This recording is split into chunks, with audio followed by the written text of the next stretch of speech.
All right. So, hello, everyone. Carlos again.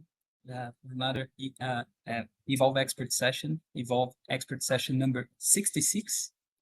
And today we're joined by Zoe Rowswell, who's a seasoned digital and e-commerce leader in fashion with senior roles at Topshop from Arcadia Group, rising from assistant merchandiser to head of online trading over 14 years, Urban Outfitters as director of e-commerce, and Jimmy Show, global e-commerce and omnichannel lead. In 2019, she co-founded Zoka Limited, a consulting agency focused on digital growth and sustainable retail. By 2020, Zoe refocused her efforts with co-founder Kate Walmsley into Turn Circular, previously Turn Echo, a Shopify native circular retail tech platform designed to enable brands of all sizes to launch trade-in, resale, repair, and upcycling programs affordably. I found some really interesting data that I'll share later about the urgency of circularity in fashion. But to start the chat today, we always start with a controversial opening question. And the question for you, Zoe, is, are we putting too much responsibility on consumers and SMEs to fix fashion's waste problem rather than holding big brands and policymakers accountable for systemic overproduction and weak regulation? Start with an easy one. There's multiple ways to answer this question. Let me start with the customer and what happens there. We obviously all have to play our parts in addressing climate change and our actions and behaviours and the impact on the environment. But what I find fascinating is customers are already there because we're already seeing resale, repairs and refurbishment programs being adopted and used by customers more than we ever have before. And resale is rising, depending on what source you look at, between 3 and 15 times faster than traditional retail. So customers are actually already adapting their behaviour. Now, those models are actually growing predominantly because of the price point and the economic environment that we're in currently. But there is a level of sustainability consideration that's driving that change in behaviour. But as an industry, retail has trained customers to become consumers, and this whole kind of overconsumption model has evolved, spiraled, over the years, and we've taught customers that they need new, that they want new, that they need more stuff, and so there is a responsibility for the customers to consider whether they need something, what they do with product when they finish with it, how to, deal with it responsibly rather than just chuck it in the bin. But the whole industry does need to take accountability for the role that it's played in getting us to this place and in driving solutions to change the narrative and the outcome. I think government legislation is going to have to play a significant part in that, because I think that unless there is change forced upon them, a lot of retailers won't change their model because change is hard. But it's a collective effort. Everyone has to be involved in this. Everyone has to play their part. Thanks for that. It's not an easy answer. Yeah, I think I agree that customers, we understand, but when you see Temus, the Temus of the world and Sheins of the world, their play is they have the government backing them, and then they have price. And Yep. consumers, they love. How are you going to argue? So somehow I think you also should punish the consumer in a way. Well, I mean, the global tariffs are going to end up probably doing that on behalf of the consumers. Anyway, that's an interesting kind of evolution in the industry over the recent months. We do, but look, people buy stuff cheaply for a variety of reasons. Some can't afford it, some don't want to spend more than that. And some people buy lots of stuff very cheaply because they think they need lots of stuff, they want lots of stuff, and because it's so easily accessible. It's that behavior that is the biggest problem. But in a way, we've also helped create it through our marketing campaigns and the evolution of social media. And, so there's a lot to unpick, there's a lot to change. And as I said, everyone's got their part to play in that. Brilliant. Zoe, let's start with your career. What early e-commerce experiences at Topshop made you realize the potential for digital-driven sustainability, and how did we get here? Because I find it fascinating. Every entrepreneur. How did I get here? So I spent a significant proportion of my career at Topshop. I joined the team there in the early 2000s when selling online wasn't really even a thing. E-commerce was actually run by a separate entity that was owned partly by Arcadia and partly by another, the Associated News Group. And I went in and I ran e-commerce. I was the e-commerce merchandiser for a number of brands, from Topshop, Topman, Principles, and Warehouse at the time. And it was fascinating at that time. Like, no one really knew how to sell online. No one really believed in selling online at that point in time. It was very much a, why would someone want to buy something on a website when they can go into store? They want to feel it, they want to touch it, they want to try it on. If I sell online, is it going to cannibalize sales from my physical retail stores? And again, also, from a commercial point of view, how on earth am I going to make money from sending out individual parcels to individual customers? But it did grow, and being at Topshop at that time was absolutely brilliant. I went in-house. The brand took e-commerce in-house away from the third party a few years after I joined, and I went in and joined the team there. There were two of us to start with, myself and a digital merchant marketer. And when I left, 14 and a half years later, there were 50 of us. And it was brilliant. Topshop was the best place to work and to shop on the high street. It really was kind of the pinnacle of the shopping experience and understanding the customer and what they wanted, and really delivering an experience across the board, whether that was in store or online, that really spoke to their customers and their needs and what they wanted from a brand at that time. And we figured out how to sell online. We almost kind of made it up as we went along. We launched the first social media sites because selling, Facebook for brands wasn't really kind of that prevalent at the time. Instagram came along later. Learned how to ship internationally, and what was the right approach for international operations, and how to really regionalize your experience for your customers. We live streamed from Fashion Week, all sorts of exciting stuff. It was brilliant.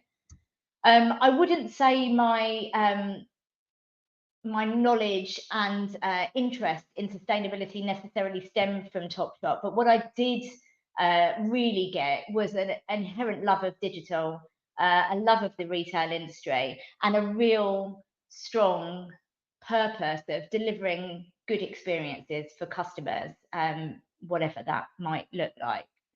But I left Topshop in 2017. I'd been there a very long time and felt that if I didn't leave then, I was possibly never going to leave. And it was the right time, but also felt that they'd kind of lost their purpose. So whereas, historically they had been really at the forefront of fashion on the high street in the UK, and democratizing fashion and delivering, catwalk looks and high quality, well-made products that really gave you that great feeling when you wore it, and were chasing instead the boohoo's and misguided of this world, and evolving more towards a model that was more around value than it was around quality and delivering that great customer experience. So I left there. I went to Jimmy Choo and did a maternity cover there. very different. Working in luxury is very, very different to working in fast fashion, different customer, different pace. But a great experience, and loved the team. And then I joined the Urban Outfitters European team as their digital director, where I worked for a couple of years managing their European e-commerce stores. But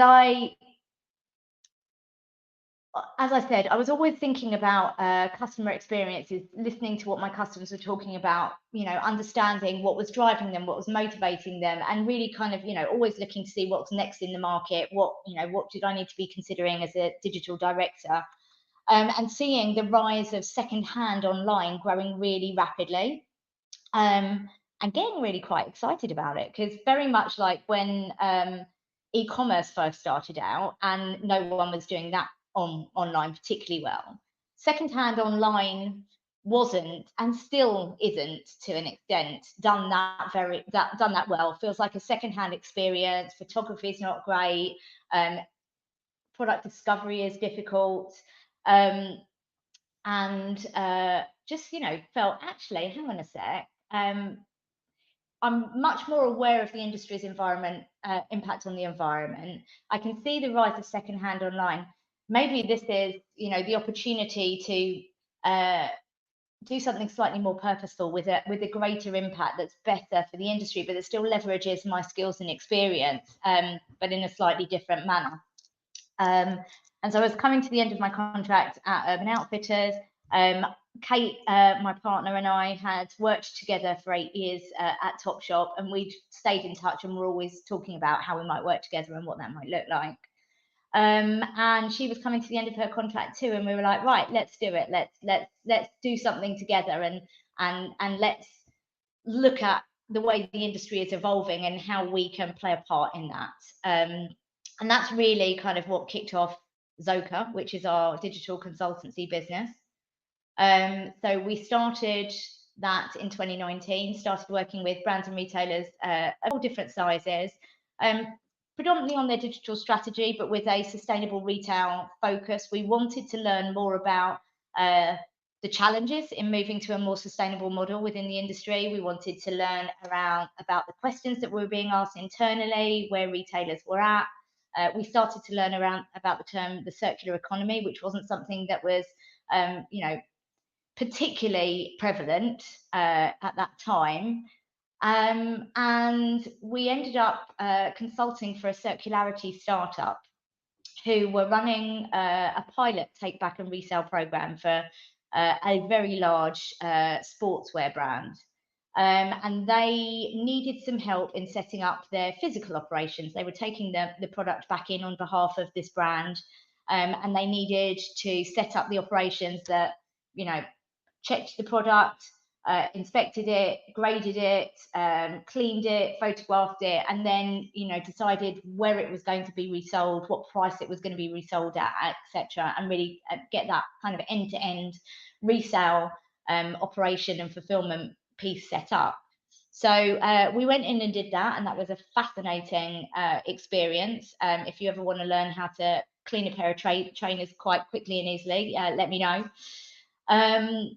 Now, ultimately, for a number of reasons, that startup didn't survive COVID, but we walked away with a real sense of purpose and a real excitement around this new channel, I guess, and this new way of doing retail, and the opportunity for brands and retailers to participate in this growing market.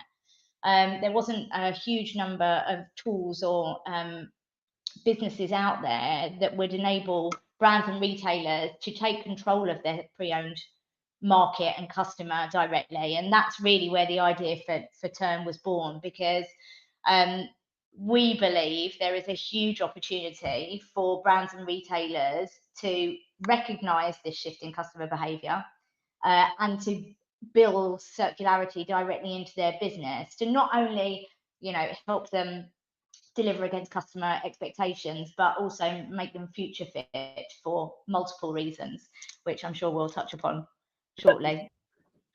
Yeah.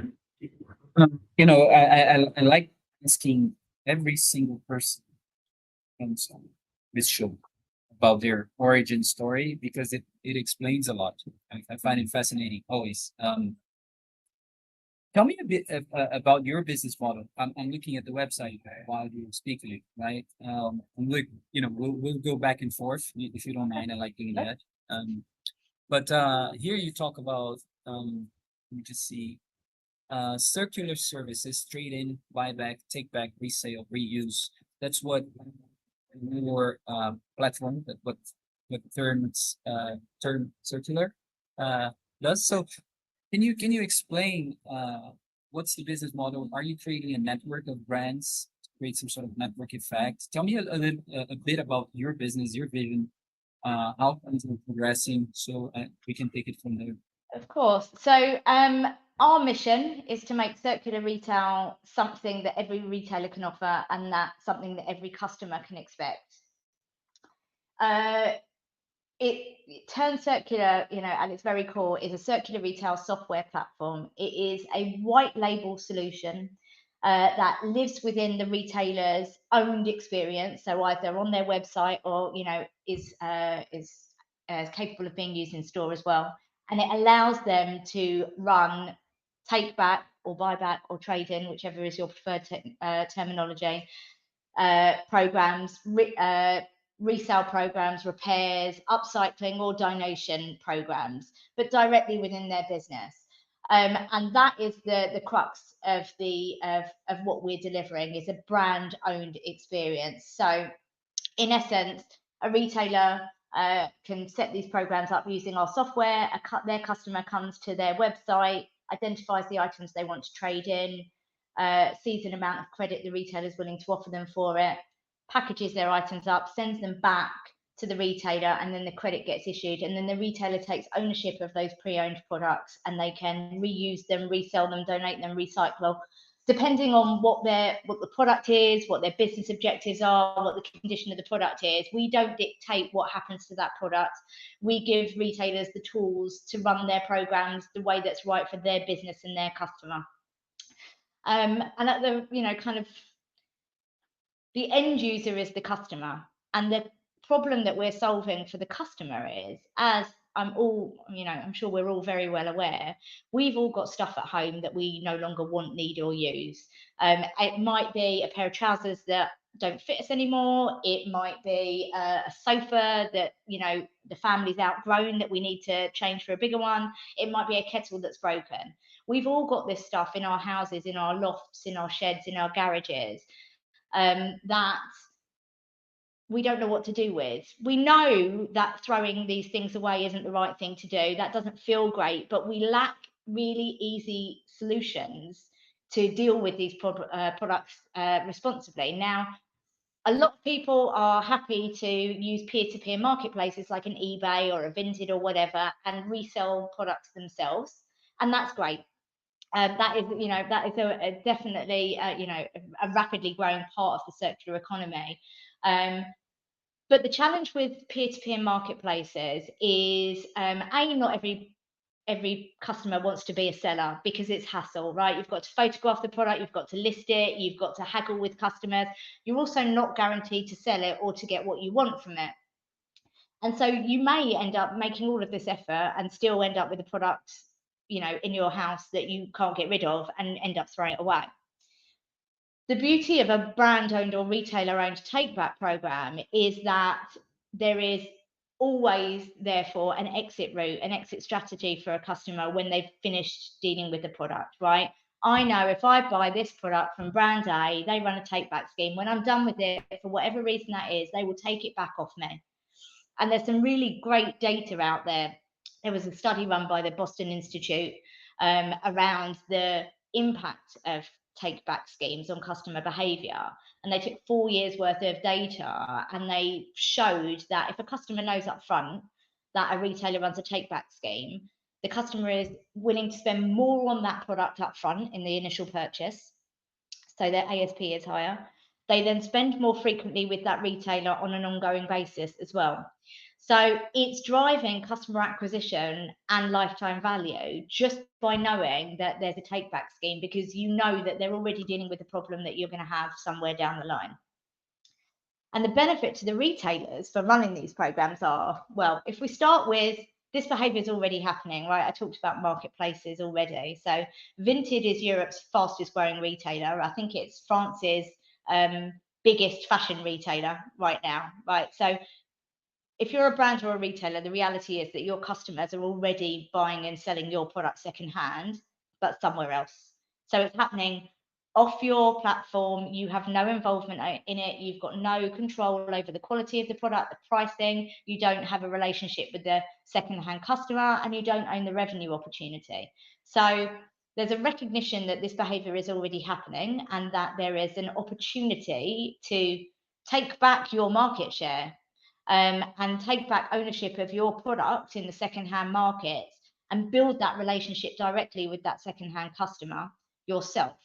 And in the process, what you're then doing is you are driving customer acquisition and loyalty and lifetime value. You are bringing pre-owned product back into your ecosystem, which you can then reuse or resell, which you can then generate new revenue streams out of. So you're diversifying your revenue stream. So you're not solely relying on selling new product to grow. And then, long time down the road, when the legislation ends up making retailers ultimately responsible for the full life cycle of their products, you're also going to be compliant with legislation as well. But, that is a bit further down the road. But it's a really interesting time because there's a lot of arguments about how easy is this to do and the massive change that needs to happen. It's really fascinating, and you are clearly passionate about what you're doing, which is great. Number one, what have you learned during this journey? What are the main learnings? And perhaps if we can, put them like the main three learnings, because there's probably, I think retailers are interested, but then is there pushback? I see probably a real need of education in that sense on both ends. Right, like the retailer, I'm thinking about logistics, what they think in terms of Yeah. How much is this going to cost? Is this going to be there's the brand part, which I totally get it. I'm a brand builder, community builder, so I have to build a brand. I understand this. But the pushback, and your learning stuff, walk me through that. Yeah, there is pushback. I think let me start with the data and the understanding, because I think there is a huge lack of data in the industry at the moment and sharing of knowledge around the commercial benefits of running these programs and how they can actually grow your business. Why? I'm sorry. Why? Why do you think there lacks data? I just think that there's not enough transparency at the moment and sharing of that data. There is a lot of pilot programs being run. So, for example, Decathlon and IKEA, both huge retail giants, right? Global retail giants, both very active in this re-commerce space, running take back or resale or repairs or rental programs.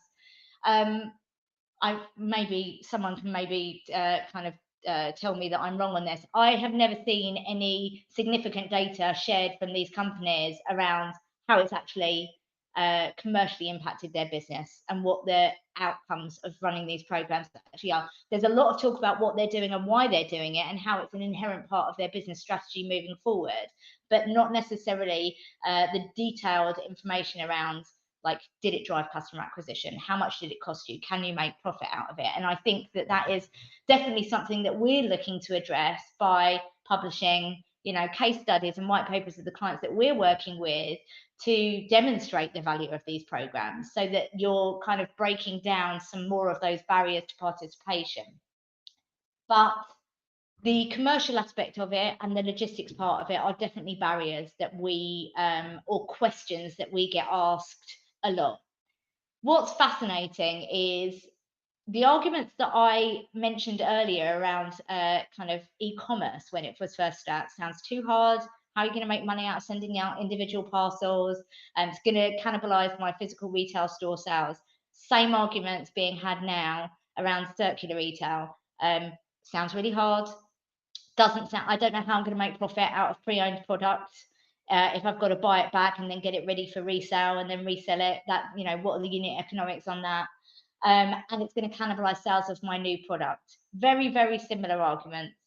And what I've learned from that, and, you know, in relation to the point that I just made before, when we first started out, we were very much talking about the waste in the industry and how we can recapture value from the 80% of products that get made that then get, you know, just thrown away or incinerated. But we very quickly pivoted to talking about the commercial benefits of these programs and how it drives customer acquisition and customer loyalty, because I come from a retailer background, right? And so if someone is trying to sell me something, I want to know how much money is it going to make, how much is it going to cost me, how much money is it going to make me, and, you know, am I actually going to get any profit out of this? So that's the terms that we talk to retailers in, because that is really what's driving their business decisions, right? Because if they're in a board meeting and they're discussing whether they're going to run a marketing campaign, or they're going to launch a new product range, or they're going to run a, you know, a circular retail program, the chances are that it's going to come down to the commerciality of it, and what gets, you know, what gets picked as the priority is what's going to put the most money in the till. Mm-hmm. But when it comes to agreed, but when it comes to the partnership side of things, and how you can create a network effects, and then I'll share a little bit of the Evolve story, because we were pitching companies, and you were one of them when I started, and everybody wants to know what's the ROI, and we didn't have a clear ROI. So now we have senior members, and our pitch is like, we discovered that we have a club for senior members, typically former C-level professionals, or at the highest levels, who can grant you access. And so we're building a network there that can create acceleration and partnerships. Those are our learnings. I would love to know your learnings in terms of network effects, community, because I think that's also another way to get referred into the retailers who are very into the commercial aspect, but that's the conversation only. But if you can get partners potentially that are going to refer you there, I don't know. Yeah, you know? absolutely. And the operational elements of running programs like Take Back and Resale are where we focused our partnership efforts on, because for a lot of retailers, they don't run their own e-commerce fulfillment in-house. They don't have the capabilities in-house. So one of the biggest questions is around, well, what do I actually do with the physical product? Where, like, how do I get it back? How do I process it? I don't have the capacity or capabilities to do that. And so when we first started out, there weren't really that many players in the market that were doing that physical processing on behalf of a retailer. But there very much is these days, and it's a rapidly growing industry as well. And we need that infrastructure to, you know, to be built and to be supported in order to really, you know, drive this change at scale. So we have, you know, we have worked hard on building a network of partners that can do that element of the process for the retailer. So there's a great company in Scotland called ACS who basically own, you know, and manage the rental market for pretty much every retailer in the UK, and they've got the most amazing facility set up. So we're working with them, and again, we're talking to them about partnerships and who we can work with in their community as well. We've been working with the team at GXO Logistics in the UK as well, who basically work with every retail partner.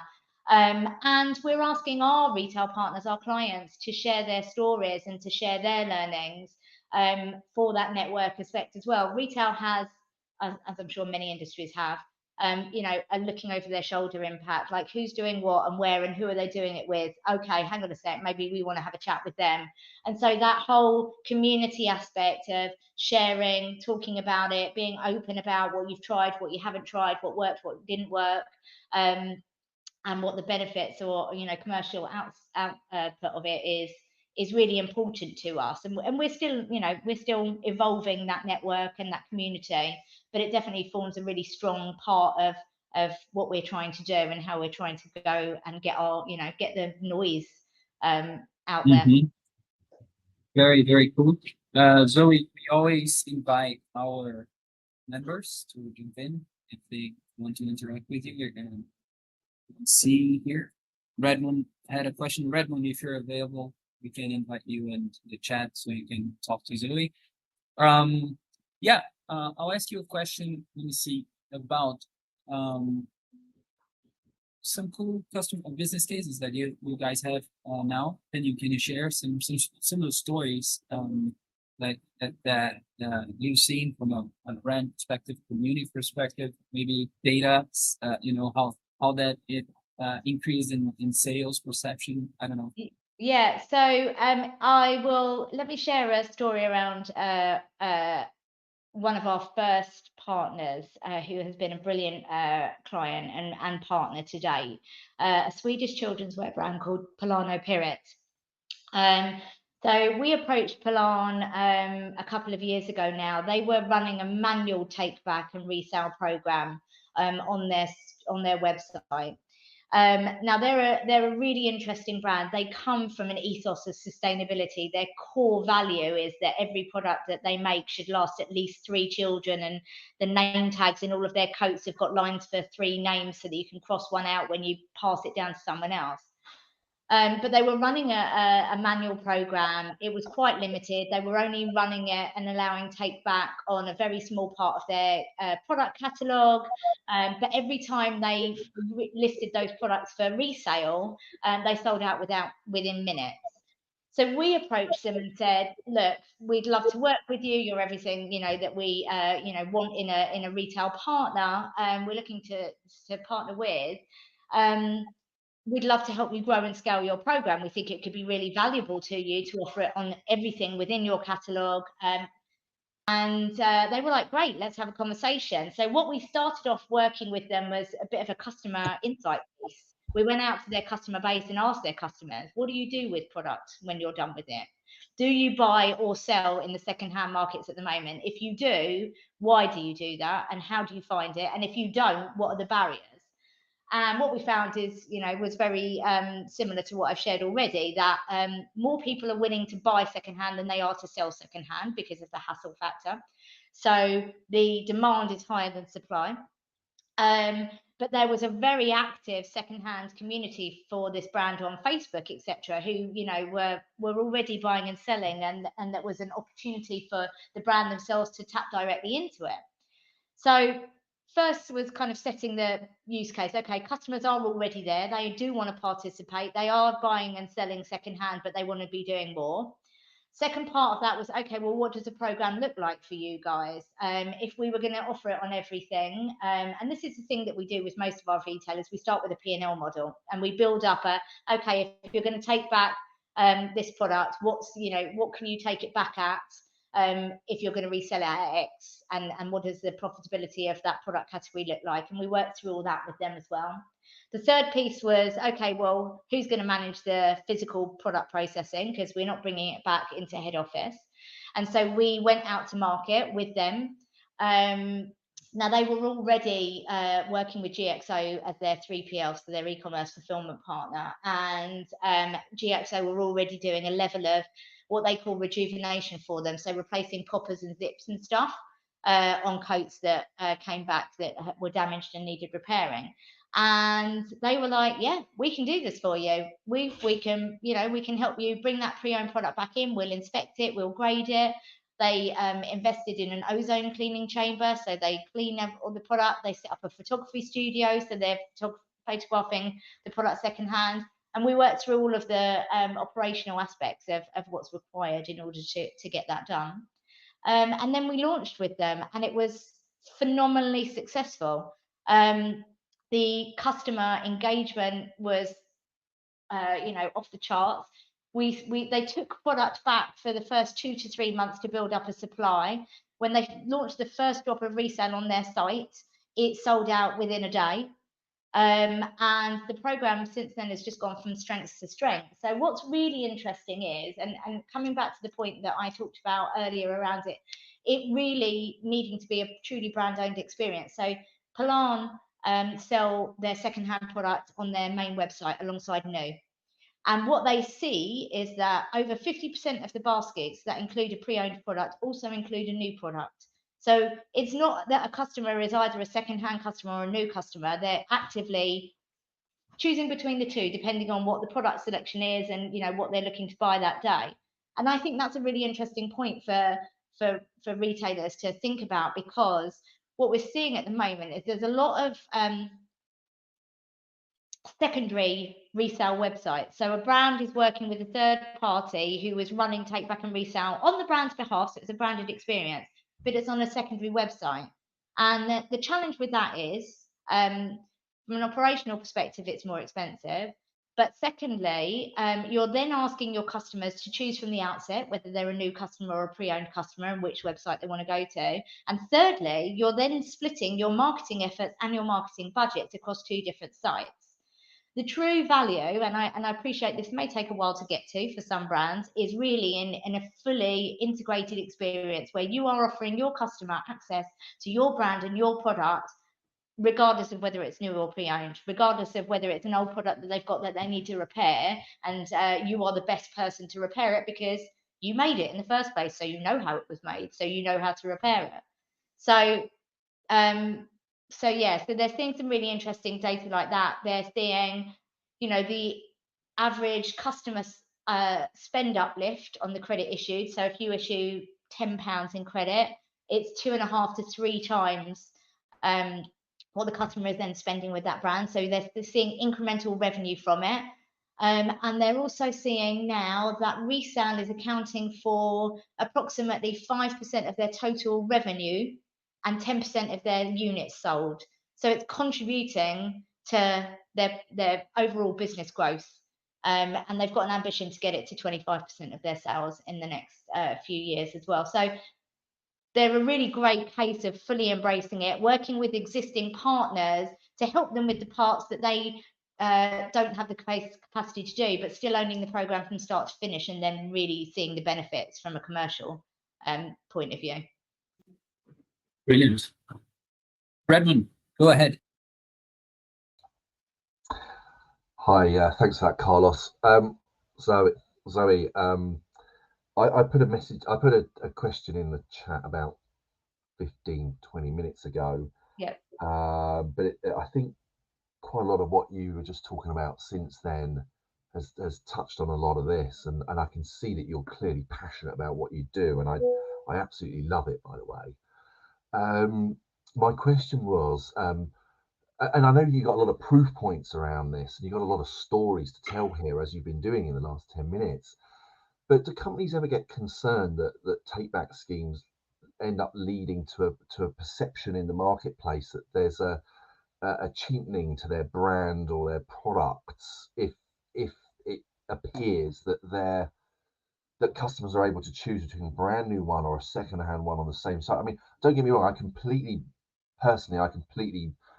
buy into all the things that you just said about the benefits of the circular economy and buying and selling things on secondary websites and Facebook Marketplace and eBay and things like that. I do a lot of that myself. But I'm just thinking, if you were meeting a senior leader in Next or whatever, how would you get across that chasm in their minds about, oh, I feel really uncomfortable about doing this? So I was in Copenhagen for the Global Fashion Summit, not last week, the week before, and I was having a conversation. I won't mention it, with the head of sustainability for a luxury brand who is not doing anything in the secondary market, and I was, talking to him about what we do and why we do it, and asking, what their view on it was, and my opinion that for luxury brands, where brand protection and brand equity and brand perception is so important, Correct, why they wouldn't want to own their second-hand market, so that they can control the quality and the pricing and the experience and the customer. Flip the argument on its head. Which would be my argument for it. But funnily enough, he was like, no, we don't care about it. We're only focused on selling new products. And I was like, oh, okay. Fine, okay. And at that point, I was like, you know what? I'm not going to convince you. That's fine. There is a huge value. The second-hand luxury market is a really interesting one, because obviously that's kind of, been rumbling around and its own entity for a long time now, and there's, you know, websites specifically for buying and selling pre-owned luxury items like Vestiaire Collective. So what that's My meant to me, opinion on it and my view on it and my argument back to the retailer would be is, look, customer behavior is already heading in this direction, right? They are already buying your product cheaper, secondhand, somewhere else. Now, if you're happy for them to have that experience, then, you know, that's absolutely fine. But there is a business upside and a business opportunity for you to bring that customer back Correct. into your experience and build a relationship directly with them by offering them you know, the full range of your products, whether it's new or pre-owned. And in terms of the price point, you know, a lot of people are buying into brands at secondhand because they can't afford the price Correct. point to start with. But then over time, as their, you know, lives evolve and their finances change, then move into buying it new. Well, if you've already got that relationship with that customer, you can help shape that. It also helps with things like fraud prevention. So a lot of these seriously high-end items, like, you know, Hermes handbags at £10,000 each being sold on eBay, Yeah. you have to have an intermediary that can guarantee that they are actually buying the real deal. Yeah. Now I know that eBay does that, but not all of these secondhand marketplaces do that. So no, but if, you know, that's where the you know, there's another benefit to a brand owned take back program, because correct. if I bought that bag from them, there's a record of that product. I'm then trading it directly in. They're taking it back off me. They have all of the fraud This is detection exactly and what I'm saying. everything. Exactly. So No, it's very unfortunate that your contact at that trade show took that attitude. So based on what you just said, your response to me, it tells me that your core addressable market is basically that piece that's in the middle of the bell curve. So if you think about the really, really low value items that are sold, you know, nobody's really that bothered about reselling them because secondhand they're not going to be worth very much anyway. So there's no value there. I'm talking about things that would cost only like £5 each or like, £10 each. yeah, like your jeans, of the And then world. you've got these other guys that at the other end of the market that are only interested in selling brand new stuff. But everything else in the middle, which, let's be honest, is the lion's share of the pitch by quite a long way, is fair game to you. And that's a fabulous Absolutely. place to be in. And I think the low value product is an interesting one as well, because resale isn't always the next best life for a product, because for a variety of reasons. I mean, you know, especially if it's not well made and it's not going to last, you know, longer than one person anyway. I'm trying not to make retailers here. But the benefits to the retailer for running these programs, even for a low value item, and even if you're not reselling it, if you're recycling it, is that customer relationship and lifetime value piece. So when you're evaluating your program, you have to take into account what customer behavioral impact you're expecting of these programs. And it's not just pure profit from buyback and resale. It might be we're about to start working, hopefully, with an underwear brand. Now, you can't resell underwear, but you can recycle it and downcycle it. But they, you know, the benefit of running, they're going to take back anyone's underwear, not just the underwear that they've made. So they're acquiring a new customer by offering that customer that bought someone else's product a little bit of a discount to then buy from them. And they are dealing with that product responsibly. It's going to go and get made into other products and downcycles. And now they've acquired a new customer that they can market to. Yes, so that's a fabulous outcome. Yeah. Great. Whatever that retailer, whatever it is that they're doing, that's an amazing story. That's a great story to tell. Yeah. Well, watch this space. Yeah, Zoe, I think what's interesting also, just a side note, on everything that you guys are sharing is, for example, I heard a podcast in Brazil recently, and there are some really wealthy ladies. It's more like in the collectible space. They kind of like rent the runway. So what they're basically doing is they are renting some really rare dresses and whatever you call, some female clothing at a very premium price. So that is already happening, right? In like invisible groups and communities and so on. So I think the The challenge that I see is more like on the educational aspect of for retailers to understand that they can have also a share of the story and potentially even collaborate with these communities somehow. I don't know. Right? I agree. I think the crux of the issue for retailers is, as I said, data is sharing data and understanding the commercial benefits of running these programs. It's about understanding that you don't have to do everything to start with, right? You don't, it doesn't, you don't have to start off up here, start off down here, start small, start by testing a particular product line or with a particular customer group, take the learnings and then build and evolve from that. It's, and that, you don't have to do this all yourself. So this is not something, if you don't have the capability to physically manage the product or repair the product or something yourself, there is a huge number of and growing number of suppliers and partners out there that can do that part for you, whilst you still own the program, the customer, and the revenue. And that's, so that they would be my messages if I wanted the audience to take anything away today. Really. Gustavo, go ahead. Great. So nice conversations. I'd like to bring. I believe you have already touched this point during the conversation, but bringing some personal experience. I have a very good friend that he's. I think he was the first person that introduced me to refurbished products. Because he always that he lives in Brazil, but he lived in the US for a long time, and he said, "Oh, I only buy electronic stuff on Amazon, refurbished products." And I said, "Why?" And he said, "So because it's cheaper, it's the same product, it's the same guarantee, it's everything the same, but it's like at least 30% cheaper." And I like to buy it. And in Apple, in the US, here in Germany also, you have the refurbished official on their website, for example, just taking this as an example. And I see that we have, at least in the last months, I've been hearing more around recycling clothes and all of this stuff. I believe mainly because of Shine and Shopees and etc. But the what got my attention and what I wanted to your opinion, your view, is with the electronic products, because these products as a garbage, they're also very, very, very dangerous for everything, for humankind, if you can say.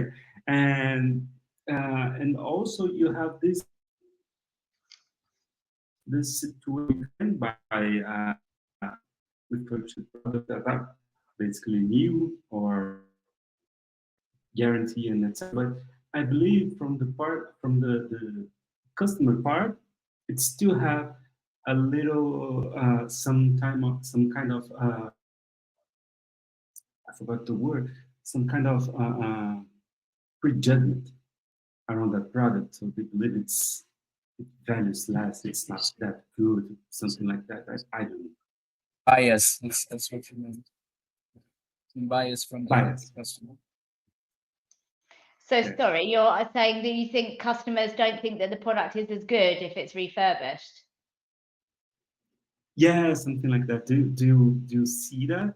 I think if you look at the numbers and the statistics, more people than ever are choosing refurbished or secondhand, and especially in the electronics industry. The electronics industry has got a massive opportunity here, because not only do the products themselves retain value, but the component parts are also inherently valuable, and the waste in that industry is huge.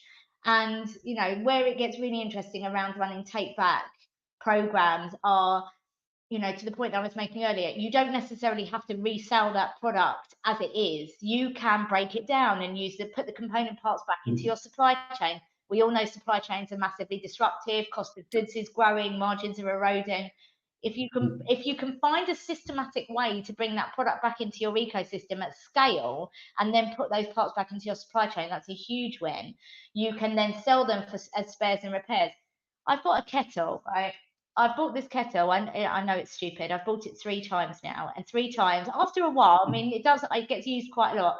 After a while, it gets broken, and now the manufacturer of this kettle does sell some spare parts, but it doesn't sell the spare part that I've needed every time. And I'm like, that is so annoying. I don't want to have to buy a new kettle. Just let me buy the on-off switch. So there's opportunity there to to harvest the raw materials, to put that back into your supply chain, to offer repair services and have those, products giving you the parts that you need to do that, and to sell them separately and generate revenue that way. So I think from a customer perspective, buying a product that's refurbished or secondhand directly from the brand or retailer that made it or sold it in the first place has an inherent value, because you feel more confident about the quality. You have a way of going back to them if you're not happy with it in some way, shape, or form. If I buy a refurbished iPhone secondhand from someone on eBay, if I've got a problem with it, the chances are it's tough. There's nothing I can do with it. If I buy a refurbished phone from Apple and there's a problem with it, I can message their customer services and know that I will get a response and that there will be, hopefully a positive outcome from it. So there are lots of benefits to brand-owned experiences from a customer confidence point of view as well. Yeah, but yes, no, I totally agree. But I don't know if the brands, they see that as a way to steal their opportunities for new products, and I don't know, maybe more. I mean, if we're going to be really doomsday about it, at some point in time, the world is going to run out of raw materials to make all of these new products. Yeah, and so exactly. If they want to grow their business, they're going to have to find some other way of generating revenue. So, selling refurbished and pre-owned products is possibly, going to be an even more important element of their business growth. But that's the reality, right? If you can make something once and then you can bring it back and you can repair it and pay and charge for that repair, or you can resell it 2 or 3 times, you are making more money out of that product than you ever, would have done from selling one product new, right? So there's additional benefits in that way as well, in making items that are more durable, more repairable, more recyclable from the outset, so that you can extract value from them more than once. Yeah, exactly, and probably products that you can maybe upgrade, but maybe not so solid.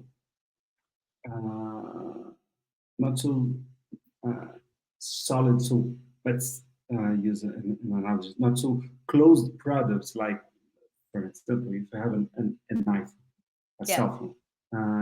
If you can take it back to the manufacturer and they say, okay, so we have a new chip and a new processor, and your phone will be faster, and you can bring us, and you don't need to pay €1,000 for a new one, but you can pay us 300, and we will replace the parts, and your phone will be upgraded, and because the rest is software, right? So absolutely. I think that's a great idea. Although if there's any phone retailers out there that are listening to us at any point in time, they should be doing that. Yeah, great. Okay, that was my participation. Thank you very much. All right. So we are on to 54 minutes now. So I think we covered quite a bit.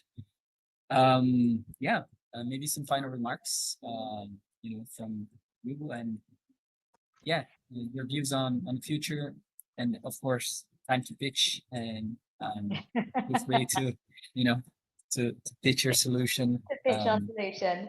So, well, thank you for having me. I always love talking about this topic. I'm happy to chat about it to anyone that wants to listen. As for my view on the future is circular. And we are. I love talking to retailers, to partners, to the community around what we've done, why we're doing it, how we're doing it, what we've learned, and how this can help their business grow. So if there is anyone that wants to chat all things circular retail, I'm always open to having that conversation. I think, you know, we have attempted to build something that is affordable, that's accessible, that can be used by retailers in every product category. So it, you know, it works for electronics, it works for sporting equipment, it works for clothing, you know, any physical product that can be brought back into a retailer's ecosystem and reused or resold. And it is the future of retail, and everyone should be thinking, what does circular retail mean for me? What are my customers doing with my product when I'm done with it? How do I adapt my business to change to their evolving needs and requirements so that I, you know, build a business that's really future fit? Brilliant. And if people want to find more about you and your solution, is it LinkedIn? Come find us at www.tern.eco, ECO. And yeah, come find me on LinkedIn, Zoe Rowswell, send me a message. I'll happily chat if you want to talk.